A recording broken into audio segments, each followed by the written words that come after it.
This policewoman can overturn a car with just one hand. She is not afraid of bullet spraying. She undresses regardless of the occasion. Her alcohol tolerance can intimidate all male colleagues. Because she is a robot policewoman created in Russia, the latest product developed by the Research Institute. She has absolutely realistic synthetic skin. She is proficient in firearms and combat props. She can remain unbeatable in hand-to-hand combat. She doesn't rust and is easy to maintain. Her high-precision sensors can store accurate information. She can perfectly draw a suspect's portrait. Although she cannot perceive emotions, she can mimic them perfectly. She eats, drinks, and excretes to achieve unlimited proximity to humans. Anna the robot. She will be the first test subject deployed in a regular police station to establish communication with humans, making her more human-like. If this experiment is successful, the government will deploy robots nationwide, replacing officers in simple positions. During this experiment, it is necessary to keep Anna's identity confidential. Anna accompanies the police chief and leaves the base,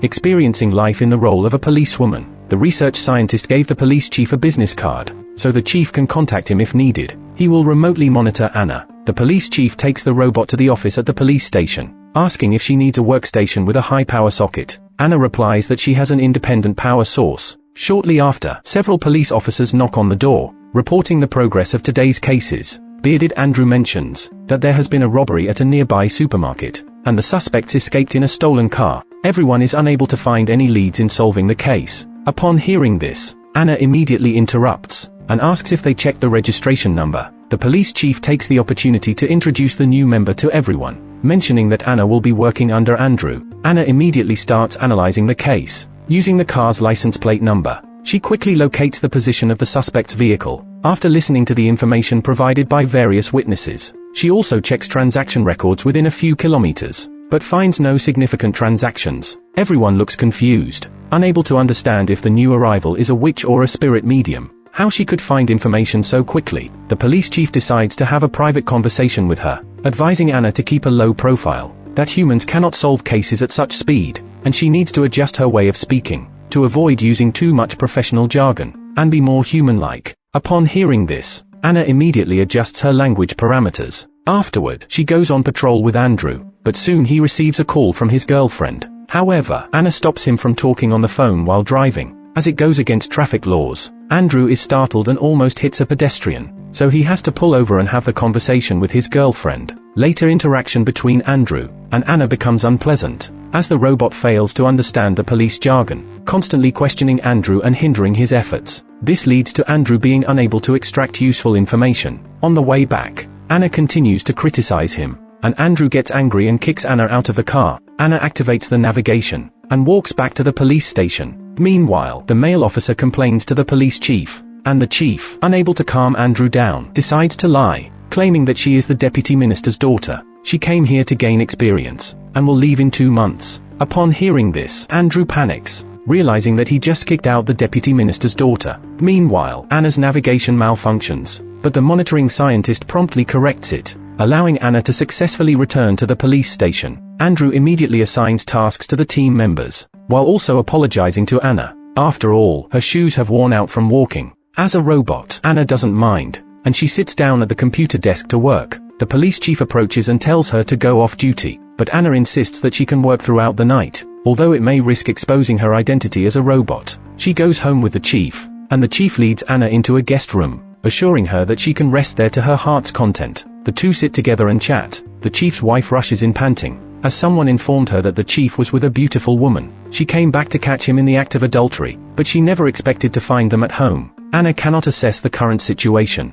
so she maintains a friendly smile. Upon seeing this, the chief's wife becomes furious, and the old man stops his angry wife, leading her to the kitchen to explain, but she slaps him as soon as they get there, and things escalate quickly. He has no choice but to confess that Anna is a robot. The chief's wife naturally doesn't believe such nonsense, and she grabs a kitchen knife, ready to cut off Anna's arm, to see if she is indeed a robot. The old man quickly stops her, saying that if she cuts it up, they won't be able to afford it. The woman is left speechless with anger. "Do you think I'm a fool?" she says. The chief decides to claim that Anna is Andrew's fiancée, just staying here temporarily until their new house is ready. The chief's wife is also a tough character, immediately dragging her husband and Anna to find Andrew. Andrew, who had just finished arguing with his girlfriend, was lying at home when he opens the door and sees the chief and his family. Andrew was completely confused. the old man casually pushes Anna inside, saying, "I'm returning your fiancé to you." Although Andrew doesn't understand the situation, he instinctively helps the chief by covering up the lie. The chief's wife is finally satisfied and goes downstairs. The old man, before leaving, instructs Andrew to take good care of Anna and says thank you on behalf of the police station. After saying that, he leaves. That's how Anna temporarily stays at Andrew's house. The next day, Andrew brings new clues to the chief. He was inspired by the mud on Anna's shoes, and learns that the crime area was under construction, covered in mud everywhere, but the suspect's vehicle didn't leave any traces. Upon hearing this, Anna says, the person they want to investigate that day had mud stains on his shoes, so it seems that person is also an accomplice. His car was never stolen. Based on the clues, Andrew successfully captures the killer, and in the evening, they return home together. Anna sits silently on the bed, and the scientist kindly reminds Anna that humans don't wear formal attire while sleeping. At that moment, Andrew's girlfriend Mary arrives, bringing homemade food. As soon as she enters, she sees Anna completely naked. Now things really become inexplicable. The next day, Andrew's girlfriend talks to him, asking what part she is not good enough, and whether it's because she doesn't walk around the room naked. Andrew sent his girlfriend away first. As soon as he enters the police station,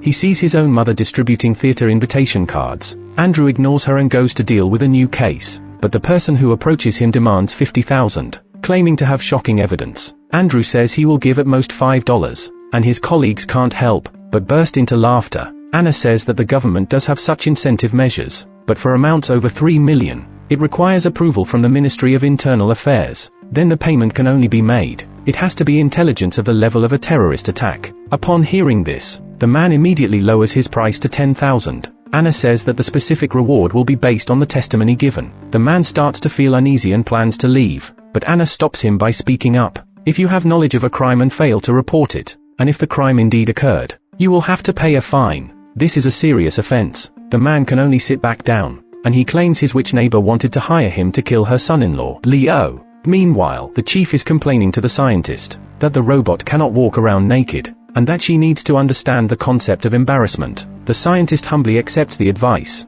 hangs up the phone, and calls the other person a fool. Andrew reports the new case to the chief, saying that the suspect is a powerful witch. Upon hearing this, the chief takes out a bottle of holy water, saying that with this treasure, they have nothing to fear. Andrew and his colleagues are helpless, as they leave for the investigation with the holy water. After the meeting, the chief stays behind to talk to Anna. He tells her that in human society, one cannot undress casually, unless it's for bathing, a medical examination, or in front of a loved one. Anna says, "Isn't that perfect? I am Andrew's fiancé, right? You said it yourself." The chief's head starts to ache. That was just a casually spoken lie. It's too complicated to explain. Your mechanical brain wouldn't understand. You should go and apologize to Andrew first. Anna follows his instructions and goes to talk to Andrew, but before she can say anything, Andrew pulls her away to investigate a case. The two of them disguise themselves and go to meet the witch. Upon seeing Anna's palm, the witch says she is not human, and can kill without hesitation. This witch seems to have some abilities. Andrew interrupts and gets to the point,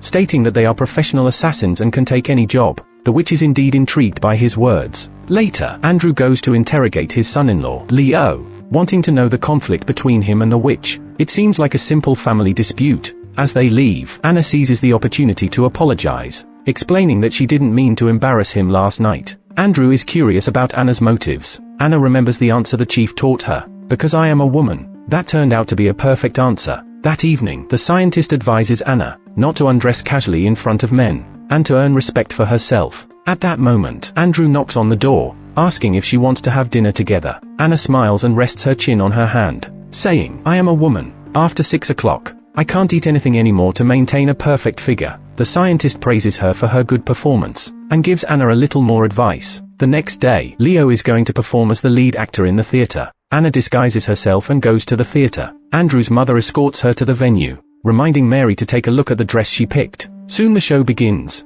and Anna's seat is next to Mary's, which was originally Andrew's seat, but he couldn't come because he had something to attend to. Mary couldn't resist calling her boyfriend, but he didn't answer at all. Instead, Anna received a call from Andrew, but he was just inquiring about the situation at the theater. Unaware of the situation, Mary was furious and left the theater. Outside, she ran into Leo, who was drunk. The two of them started drinking happily together. Meanwhile, Anna came out to find Leo. In order to ensure the plan goes smoothly, she tried to stop them from drinking further, but Mary slapped her in the face. Andrew received the news and came over. and he also got slapped. Leo passed out on the ground from being drunk, and in order to deceive the witch, they dragged the heavily intoxicated man into the restroom, used fake blood and a marker to create wounds on him, creating a fake crime scene, then took pictures as evidence. To their surprise, Mary, who was drunk, stumbled upon them, and she started screaming, attracting everyone's attention. Within moments, a large group of reporters gathered outside. Andrew had no choice but to put the drunk man in a body bag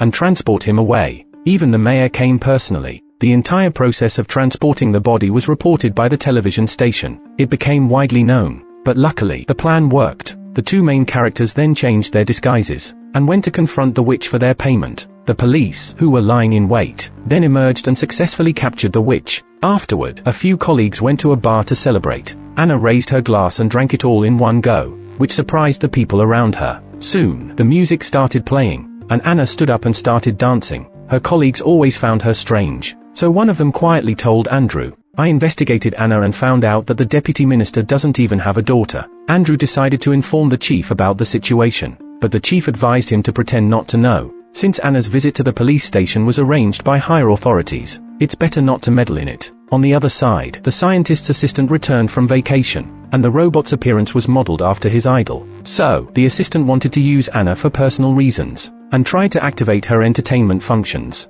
but the scientist stopped him, warning him not to be infatuated with the robot. He became increasingly agitated and even had a heart attack. Ignoring the scientist's condition, the assistant found the key and opened the storage room, only to realize that Anna had already left. He wanted to interrogate the scientist about Anna's whereabouts, but the scientist remained motionless. The assistant looked at the surveillance screen, deep in thought. Andrew warned the chief and immediately headed home, only to find Mary at the door. She had just been defeated by Anna's cooking, and felt inferior in every aspect compared to Anna. Upset, she left Andrew's house. Andrew approached Anna and asked who she really was, and why she lied. To his surprise, the woman suddenly kissed him, signaling him to stop talking. Then she lifted her glass and finished it. The next day, the police station received another report, and the two quickly rushed to the crime scene. The local police had already sealed it off. Anna went to investigate the surroundings, leaving Andrew to inquire about the details. Officer Mack stated that the victim had blunt force trauma to the head, and the time of death was 5 hours ago.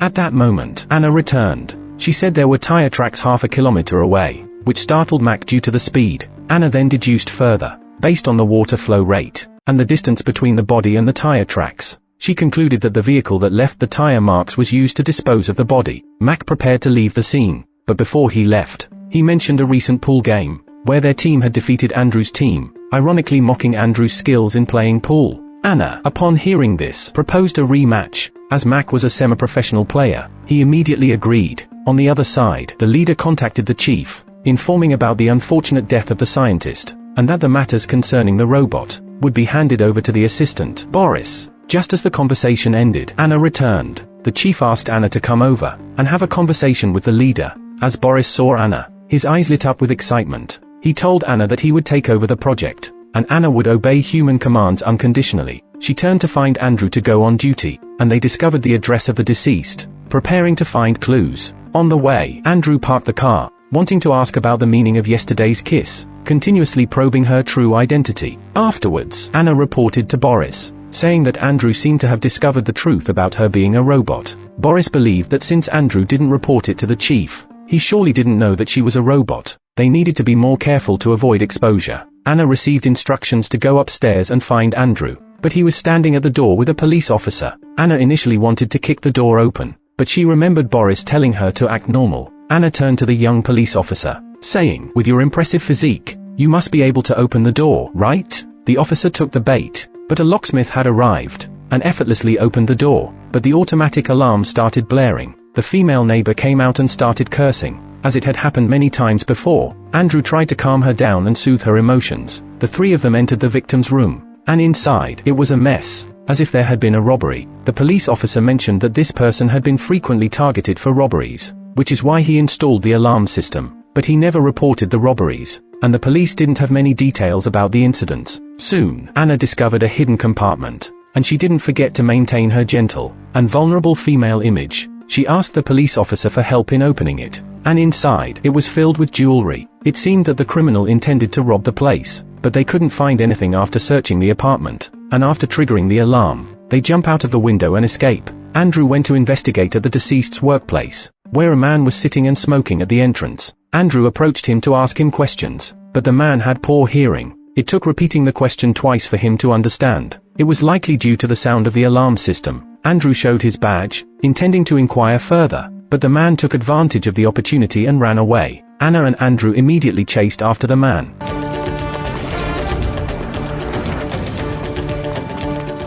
He turned a corner and rode away on a bicycle. Anna glanced at her high heels, and decided to give up the pursuit. Although catching the suspect was a simple task, chasing after a bicycle while wearing high heels was not normal. The next day, their colleagues went to stake out the suspect, while they received a call, saying the deceased's phone received a call from a female bartender at the Cuckoo Bar. They were preparing to investigate there, but Andrew hadn't returned yet. He had promised Mary's son to watch a robot competition. Anna went alone to find the person, and happened to come across the boy's malfunctioning robot. She approached to help with the repairs. The robot, modified by Anna, achieved a great victory. Mary felt conflicted upon learning about it, but Anna couldn't sense her thoughts. She called Andrew away, who was preparing to stay for dinner, and they both went to the Cuckoo Bar to find the bartender, and inquire about the deceased's last moments. They learned that the person who escaped on the bicycle that day was named Shiddy, and often had disputes with the deceased. Andrew successfully captured Shiddy by questioning community members. It turned out that Shiddy had indeed broken into the victim's apartment to steal things, but always chose times when the victim wasn't present.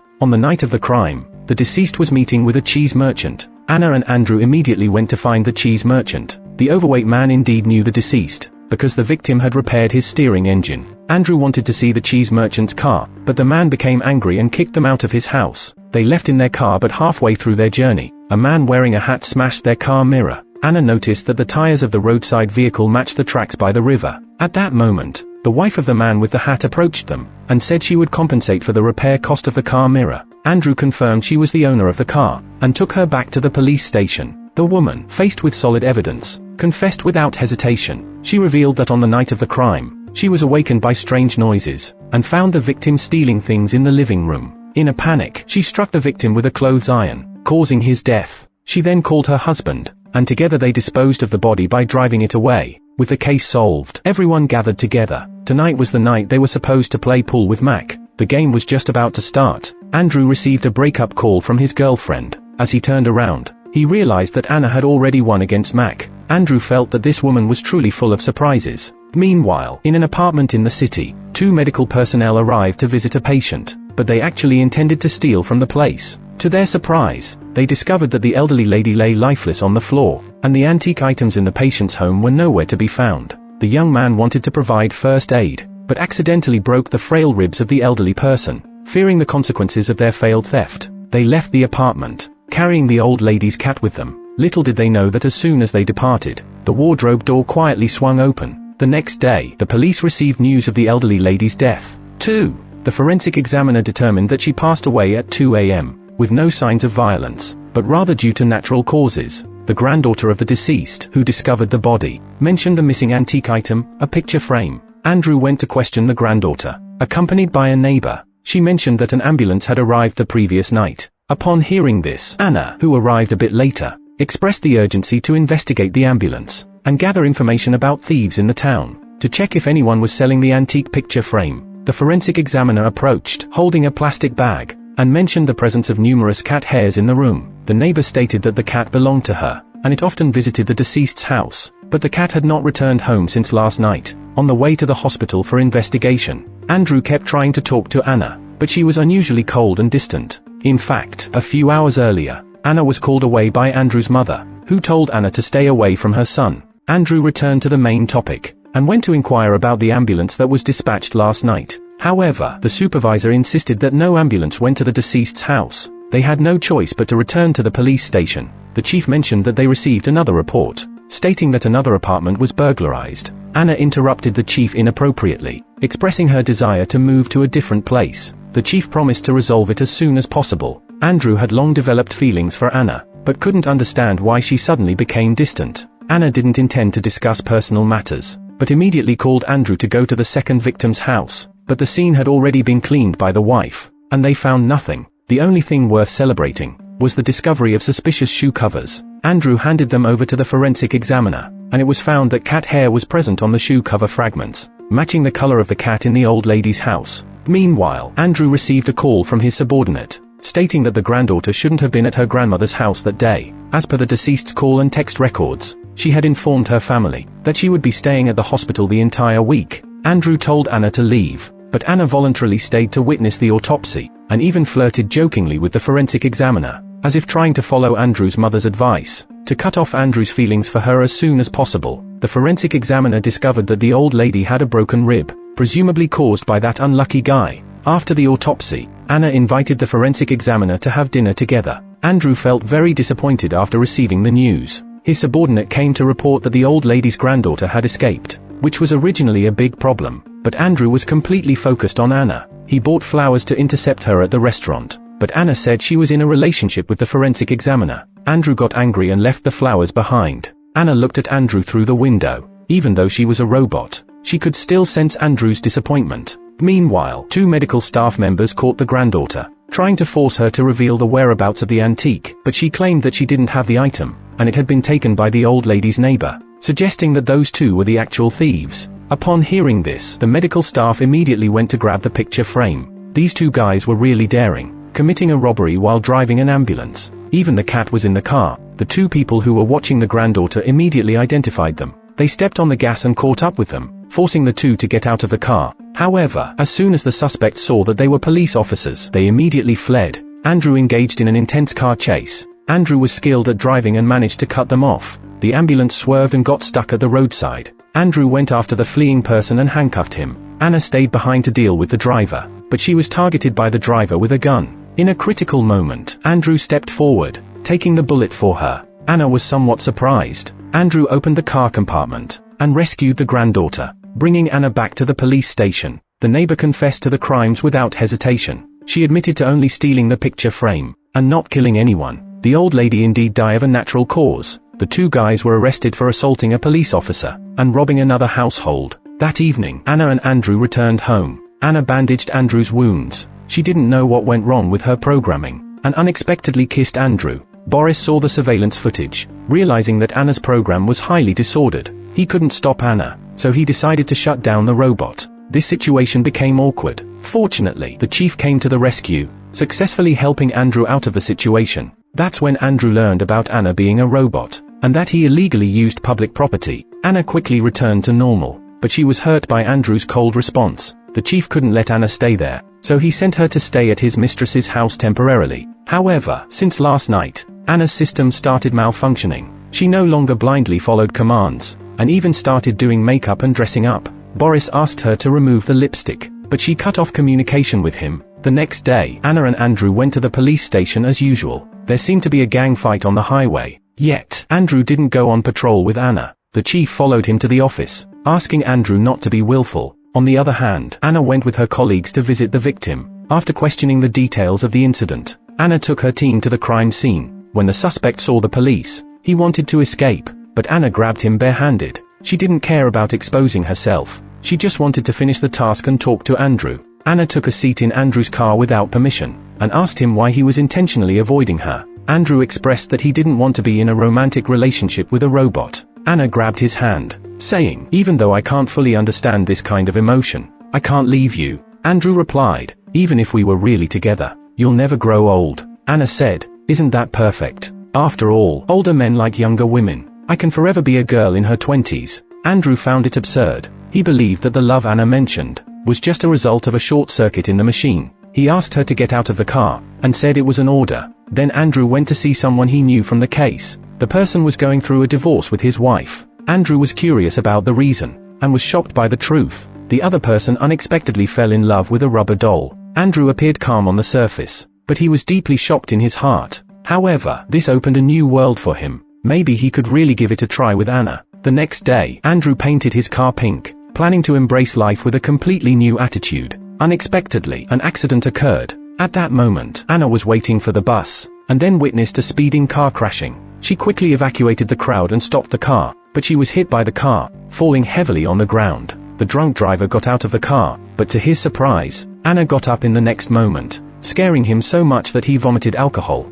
Anna wasn't seriously injured, just some damage to her face. A specialized doctor came to Andrew's house to repair Anna. Andrew knew that she was a robot, but he couldn't help but feel distressed. He reached out and touched Anna's wound, but the scar disappeared after a short while. The driver was a privileged and influential wealthy second generation in the area. He was taken away by the police without any panic. The chief decided to let him go. After all, Anna wasn't injured, while Andrew was unwilling to let him off so easily. After all, he had accepted Anna, and they had established a romantic relationship. The chief had no choice but to compromise. Soon, the father of the wealthy second generation arrived. The chief asked everyone else to leave first. He stayed behind to talk to the father. The father pleaded with the chief for leniency, as he was the only child in his family, and they couldn't let their son get into trouble. At first, the chief didn't agree, but then the wealthy person offered to give him an armored car, along with $5 million in cash, and now the deal was reached. The second generation rich person went home with his father. Andrew wasn't satisfied with the chief's arrangement,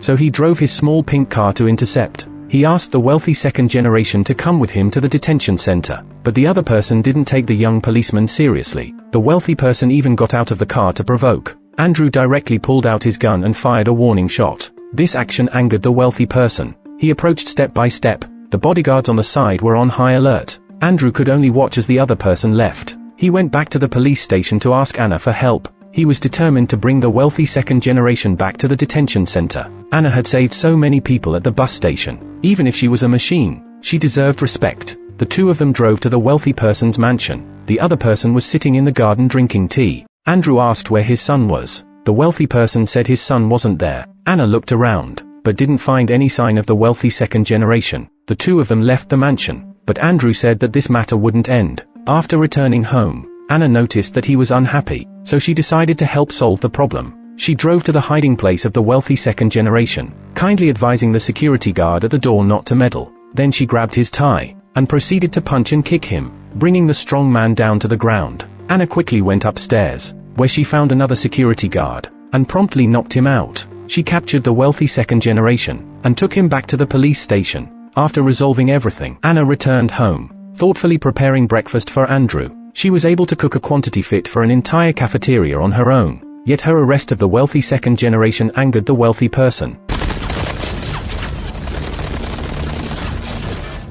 Anna was shot and fell to the ground. The security guard came over to shoot again. As Andrew hurriedly arrived at the hospital, Anna had already been repaired and returned to normal, except for a bullet embedded in her forehead. Even the chief couldn't ignore this. He personally led the team to arrest the wealthy person, but the fact that Anna was a robot was exposed, and the higher authorities decided to recall her to Moscow. As a robot, Anna had to obey orders. The television station conducted a special interview regarding the incident. Some members of the public felt that robots were not safe. Despite the repeated assurances from higher authorities about their high safety standards, the emotions of the public remained unstable. The higher authorities decided to hold a vote to decide whether to continue with the robot program. Almost all men supported the idea of attractive female police officers, so Anna could return to the police station. The chief warned her not to be in a relationship with Andrew anymore. Andrew was on his way back to the police station, and saw countless people lining up on the roadside. All of them were there to see Anna. He couldn't understand what was going on. He first went to meet with the chief. The chief asked him to solve a counterfeit money case with Anna. The two of them were preparing to leave, but they were stopped by people at the door. Anna said that she would be available online 24/7, and everyone could contact her online for any questions. The female officer no longer needed to hide her abilities. Authenticating counterfeit money was as easy as eating. Little did she know, she was unexpectedly kidnapped while working on the case. The higher authorities couldn't locate the robot. It was actually Boris who had captured the female officer. His jealousy was at play. He resented his robot falling in love with Andrew, so he decided to upload private videos of Andrew and Anna online. Andrew didn't care about his privacy being exposed. The top priority was to rescue Anna. But how could they find her location? An unreliable colleague brought the previous witch, using hypnosis and spiritual communication to find her. Unexpectedly, they actually found Anna. At that moment, Boris was implanting a new program into the robot. Fortunately, Andrew arrived in time, but Boris was nowhere to be found. Andrew had a vague feeling that something was wrong, worried that Anna had been modified. Sure enough, when they returned home, the robot was dressed up with dazzling decorations, with unusual behavior and actions. At that moment, Andrew's mother arrived, saying that Mary still loved Andrew, but she was about to get married soon. She advised her son to win back his ex-girlfriend, and after saying that, she left Andrew's house. The people from the police station went to carry out their mission the next day. Anna was responsible for standing guard outside. A criminal took advantage of the chaos and shot at Anna, but the robot quickly caught the bullet. The criminal dropped his gun and surrendered. Unexpectedly, Anna went forward and kicked him away. Then she lifted the strong man over her head and threw him fiercely to the ground. She even considered shooting the criminal. Fortunately, Andrew stopped her in time. Anna felt strange. This violated the rules for robots. She shouldn't attack humans. Anna told Andrew about the current situation, asking Andrew to lock her up, to prevent Boris' conspiracy from succeeding. However, that man was far more twisted than Anna had imagined. He had actually kidnapped Mary's son. Unaware of the situation, Andrew followed Anna's request and locked her in the basement of the garage. Soon, Andrew received a call from Mary, learning that the little boy was missing. He was about to go find someone when Boris called, saying that he had the boy in his hands. If they didn't release Anna, he would personally kill the little boy. Meanwhile, Mary was extremely worried about her son. She went to the chief to find out Anna's whereabouts, hoping to ask the robot for help. Mary came to the garage door for help. After Anna heard the situation, "Stay back, woman." The robot emerged from the thick fog. She immediately called Boris. The man gave Anna 25 minutes. If she couldn't find his hiding place, Mary's son's life would be in danger. After hanging up, Anna dialed Boris' number again. She disguised her voice as Boris' mother, and successfully pinpointed the location. The robot proceeded following the navigation, and soon arrived at the lakeside. She suddenly plunged into the water. Anna climbed out of the lake and spat out the water. Then she transformed into Spider-Man, and climbed up the nearby high-rise building, effortlessly reaching the upper floors. She opened the window and jumped into the house, blocking Boris, who was about to take action. Meanwhile, Andrew, with Mary's help, arrived near the house, as it was the little boy's favorite place. At that moment, Boris had a gun against his own head. He didn't allow Anna to love anyone. Otherwise, he would shoot himself. According to Anna's programming, she couldn't just watch him commit suicide. At the critical moment, Andrew rushed over and tackled Boris. Anna lifted him and put him in the car, but then she saw Andrew embracing Mary and her son. The scene resembled a warm family of three. At that moment, Mary's fiancé arrived and told them to leave. The woman thanked Anna. She got into her fiancé's car. Anna observed them secretly, realizing that Mary still loved Andrew, and that Andrew also had feelings. Anna watched Andrew getting into the car, urging him to disrupt the wedding, and win back his ex-girlfriend. After saying that, she got out of the car, and returned to the police station alone. Soon, it was the day of Mary's wedding. The woman had no happy expression on her face. She also didn't want to put the ring on her husband. Just as the priest was about to declare them married, Anna rushed out and frightened the priest. She ordered everyone present to get down. Soon, Andrew received an alert, learning that Anna had taken hostages. The police quickly rushed to the scene. Anna sat in the center of the lobby, asking them to prepare a helicopter. The guy, following the instructions from his superiors, said it would take at least 24 hours. But unexpectedly, the robot fired a shot directly. Anna said, "I know you're wearing a bulletproof vest. Don't delay any longer, at least 1 hour. Prepare the helicopter immediately, as there has been an attack on the police." The police immediately dispatched the SWAT team. With a sound of intense gunfire, Anna remained unharmed, and she grabbed the radio to communicate with the outside. If they didn't produce the helicopter, she would kill someone in 5 minutes. Andrew decided to go in for negotiation, but the SWAT team members were tied up on the ground, acting obediently like little lambs. Andrew asked her why she was doing all this. Anna walked towards Andrew, saying that she wanted Andrew to be happy. It turned out Anna wanted to stop the wedding, and help Mary and Andrew be together. Andrew wasn't moved by her words. Seeing this, Anna pointed the gun at Mary. Andrew tried to stop her, but he was easily overpowered by her. He could only protect Mary with his body. Anna said it was the right choice. Then she walked out of the police station to accept sanctions, but the bullets from the police didn't affect her. The special forces took out an RPG and fired.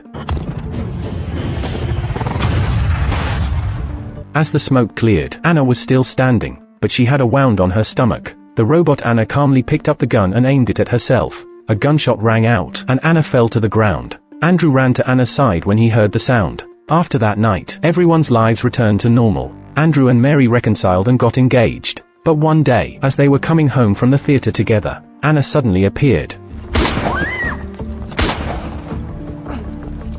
The season ended with an open-ended conclusion. It's a pretty entertaining romantic comedy. The investigation was just a seasoning. The main focus was on the robot's growth process. It gradually gains human emotions, but the ending wasn't a happy one. Andrew may indeed have feelings for the robot, but this kind of feeling is the same as liking a car. It couldn't support his belief in Anna forever, so he turned around and proposed to Mary, and started living his ordinary life. Anna is beautiful, in good shape, And her acting is not awkward. 3 stars go to the actress.